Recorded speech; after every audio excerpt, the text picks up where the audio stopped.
Well, it's great to see everyone. Great to kind of get back started. Obviously, we're 2 days in with the players. Just met with them collectively as a group for the first time about an hour or a couple hours ago now. But very excited to see everyone. Actually, before I get started there, yesterday was, I'd like to say happy birthday to my son Maxwell. He turned 10 years old yesterday. Max, happy birthday. I love you. And since my other kids are going to get upset about this, Lily's birthday was in January. Happy birthday. And Miles' birthday was in February. Happy birthday to him. But Max is the most recent, so happy birthday to Max.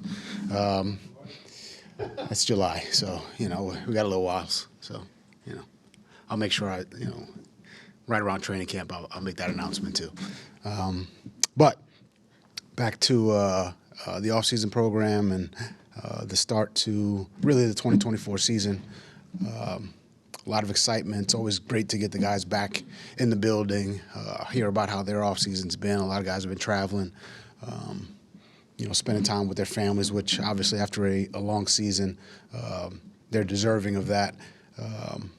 And just trying to catch up with our players, but also talk to them about the plan that we have in place for each one of them as a staff.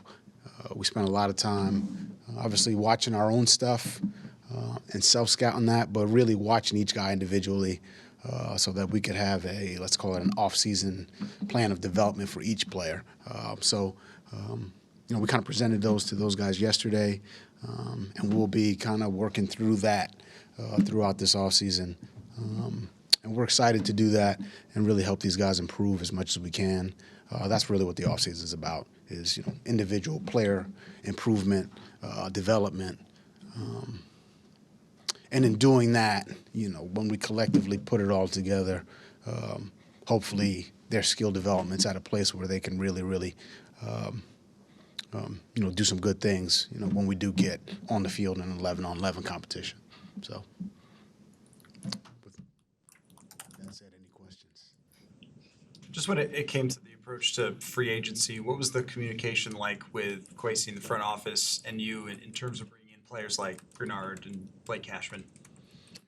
It's really collaborative. Between myself, our staff, is certainly involved. We watch, the free agency, a crop of free agency players by position, and, give our opinions on, how guys will fit. But there's also a little bit of kind of forecasting what we want to do, this upcoming season. And part of that is, looking at the, trends throughout the league. What are people doing that's working?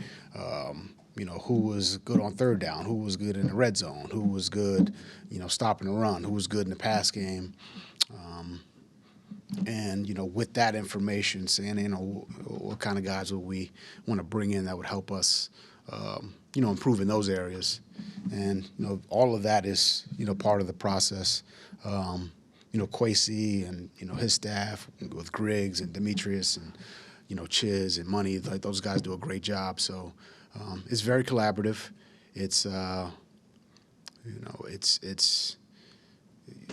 there's a lot of dialogue about, how a player fits, who fits, who doesn't fit. And then, at the end of the day, it's free agency. So, that's when Rob and Kwesi do their thing and, shell out the cash. Well, they don't, but, we know who does. And, we're excited about the group of guys we brought in. And excited to work with Grenard and Van Ginkel, and Cashman and, Shaq Griffin. So, we feel like we brought guys in who kind of fit some of the things that we want to do or try to do. But that's kind of, really the starting point. At the end of the day, we've got to, do a good job in, teaching these guys and coaching them up and preparing them in a way that'll allow them to, kind of see some of their athletic talents and abilities show up, on the field. Were there any offensive trends either that you saw in your games last year or around the league that you thought that you guys needed to catch up on? Yeah, several. I mean, I think, in this league, which is filled with, creative minds and really on all three sides of the ball, there's always something new, whether it, I mean, if we want to take it back, I mean, the zone read to the RPO to the jet motion, I mean, there's, I would say over the last 10 years, there's certainly been, trends and things that are in vogue, and that was certainly the case, this past year too. So we've watched a lot of it. Some things that, how would we, attack whatever it is. I'm not going to get into it and tell you exactly what I'm talking about, Kev. But how would we attack it? What are the problems? Can we call that? If we call this, that's not going to work. If we call this, it will work. Is there a way to check to it, et cetera, et cetera? Can you say one that's out there? Not how you would defend it, but what's out there? From last year specifically. From last year specifically, I can't really think of something off the top of my head right now. But, there were a lot of things that gave us problems. They gave a lot of people problems. Again, the creative minds in this league, they do a really great job of making it hard on us defensively. So, we'll just continue to, go through it, as a staff, and kind of keep those conversations in the meeting. You talked about forecasting, like forward and what you want it to look like. Mm-hmm. How much is man coverage a part of that? I think you don't want to be all of something, and you don't want to be, in a situation where you never do something. So I think that's one of the things that, historically, I've been a part of defenses that play a lot of man. We, didn't play as much a year ago. But I think, when you're what you don't want to do is become predictable. So little man, little cover 2, little cover 3, little cover 4, little cover 5, 6, 7, 8, 9, 10, however far you want to go. I think mixing those in and, are good for any defense. You don't want to sit and do the same thing, or else, they're going to dial some things up. And again, they got offenses, most offenses in this league have, very good coaches and good players who they know exactly what you're going to do. They're going to, probably have some success. But, we just got to keep spinning the dial and try to keep them off balance as best we can. So, I would say that's going to be, man coverage is part of that. But so is, 2, 3, and 4, and every other coverage and every other, pressure we've got. So it's always good to kind of go through it, look at the numbers, what did we do, what didn't we do, what can we add to give us a little bit more, variety, and just, again, try to make it hard for the offense. You obviously have a plan for each free agent you brought in. Yeah. How excited are you to see how what one adds to another and complements what you had coming back to? Very excited. I think, I try to take, and our staff, again, we've got a great staff and they do a great job. I think they do a great job collectively, seeing a big picture and, what one player brings to the table, how that can, accentuate another player's skill set. And that was all part of the free agency process as well. So, guys like Cashman and Ginkle, and JG, I think what they all bring is, some position flexibility, which I would say, may allow us to, go from one front to another front or one coverage to another coverage. I think they're all great, but great human beings. And I think they'll be great additions as teammates to the group we already have. They all have leadership qualities. They all love to play. And, football is really important to them. So I'm excited to work with each one of them. But, yes, when you've got when we're looking at a specific player, you're looking at that player, but his fit, his role within the team, and how to make the group better. Does this player make our entire group better? And I think, with everybody we added, they make the group better. You say everyone has a plan. What would Byron Murphy's plan be? I think, where is he at in his career? Trying to get out of him this year. I think he was playing, some really, really good football, prior to his injury. I want to say it was this Cincinnati game, and then he missed, I think the ensuing games. Byron's leadership, his, competitiveness, his, experience in the back end, I think was very, very positive for us a year ago. We want to continue to improve on that. I think there's, with every player, there's things that they were good at. You want to either maintain or be better in those areas. So, those are things for Byron. His position flexibility was something that, I thought we took advantage of. Perhaps we'll get him inside at nickel a little bit more. He played a little bit more outside last year. That's where we needed him. But ultimately, I think it's too early to say where he's going to play. But, as far as his plan, inside, outside, man coverage, zone coverage, press man, off man, footwork, hand placement, those types of techniques and fundamentals, which,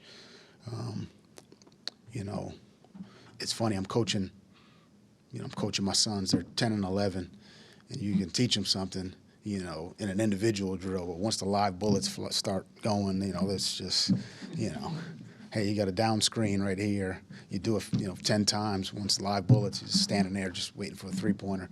So, and he makes a lot of them, so that's good. But just, kind of bridging the gap between, the individual, techniques and fundamentals and how they apply to the game, or the practice, which is, as close as we're going to get to a game.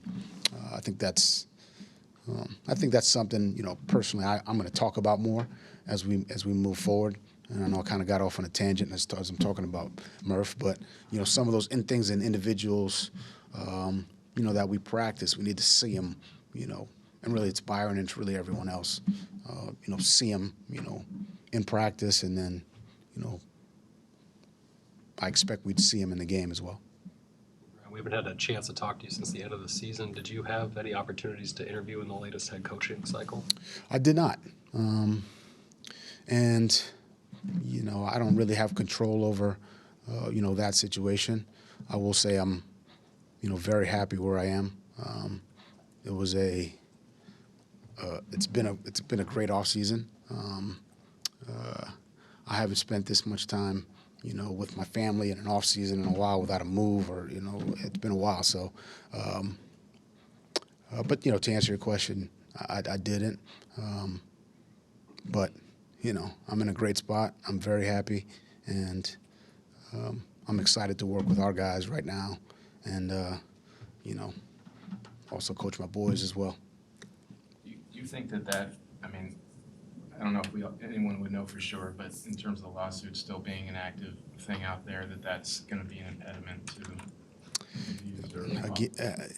There's no way to know. It's not really something I'm spending a lot of time thinking about. I try to be where my feet are. It's here with the Vikings. But yeah, I try not to, worry about things I have no control over, and focus on the things I do have control over, or some of the things that I have some control over. Like putting plans together for these players, for this team, and doing the best I can where I'm at.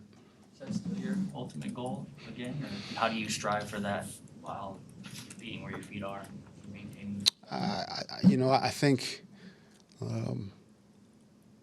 like anything, you just, or what I do is I just do the best I can where I'm at, and wherever the chips fall, they fall. And that's what I tell the players. if you prepare the right way and you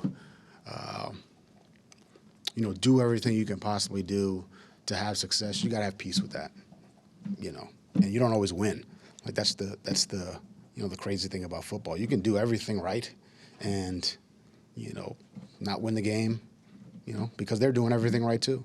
There's a lot of great coaches in this league, so I think it's all I can do is prepare, do the right way, do the best I can do, help this team as much as I can, and I let the chips fall where they fall.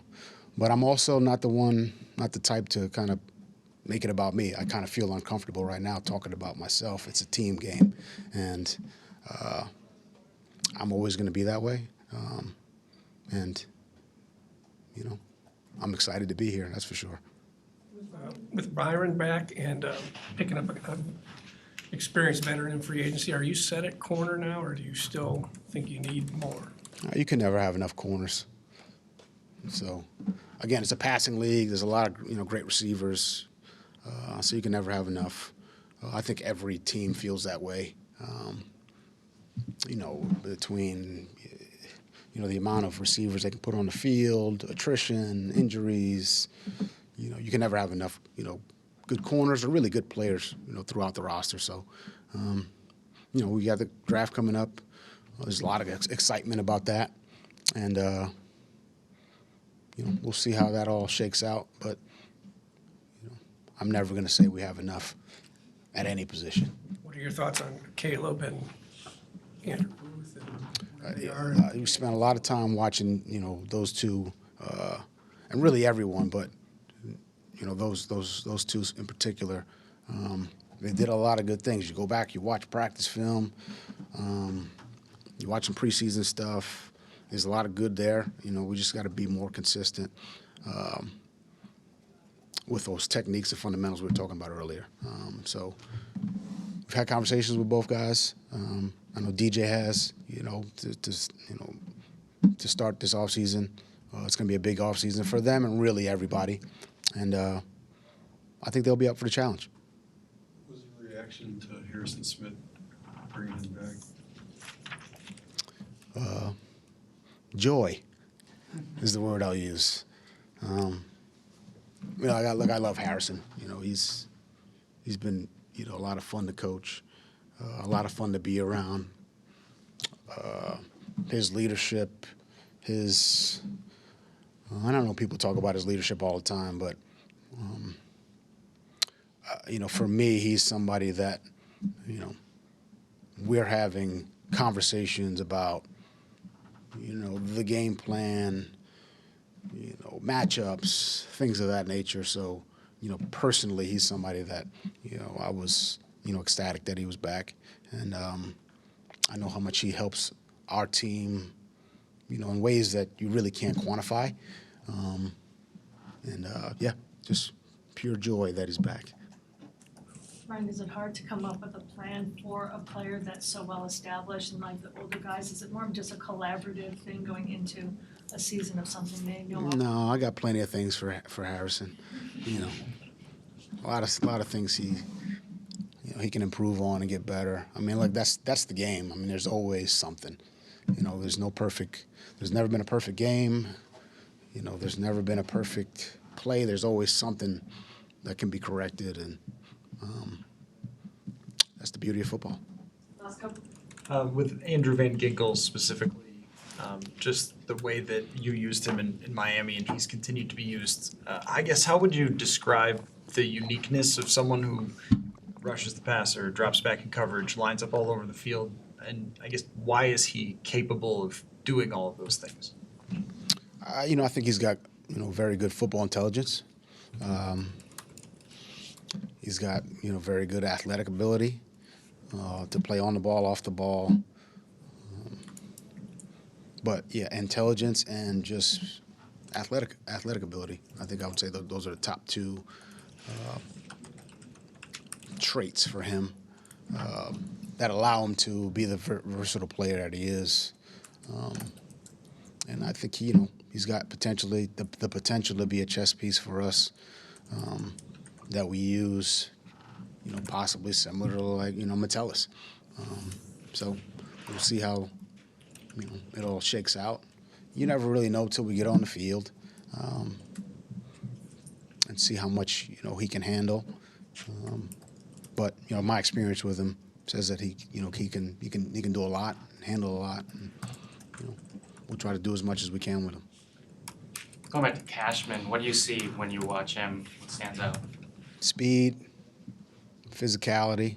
He's another smart player who's, we're going to ask to do, multiple roles and move around a bit. So I think, there's it's fun to kind of, at this time of the year, it's April, we can do this with him. And, he can play this position, he can play that position, and we'll blitz him from this side and him from this side. And, maybe they won't know, maybe they will. Then you go talk to the offense and say, would this be hard? I was in there with Coop this morning saying, hey, would this be hard if we line this guy up here, this guy up here? And, we'll keep that conversation in-house too. But, that's kind of the fun part. What's that? That's the fun part for you? It is. It is. I mean, football chatter is, I very much so enjoy it, on every level, offense, defense, special teams, situations, personnel, free agency, draft, all of it. I mean, it's a lot of fun for me. And there's a lot more of that. There's a lot more time to just, have those conversations in the off season, which, that's a great part of the off season is you can collaborate with not just the defensive guys, but, it's easy to walk in there and talk to the Josh McGowan about quarterback play, or Coop about O-line play, or Ange about, anything offensive, or anything football related, or talk about the Mets, or talk about basketball, or talk about, we were at the Timberwolves game the other night. There's just a lot more time to just, spend time and build bonds and, build those relationships. So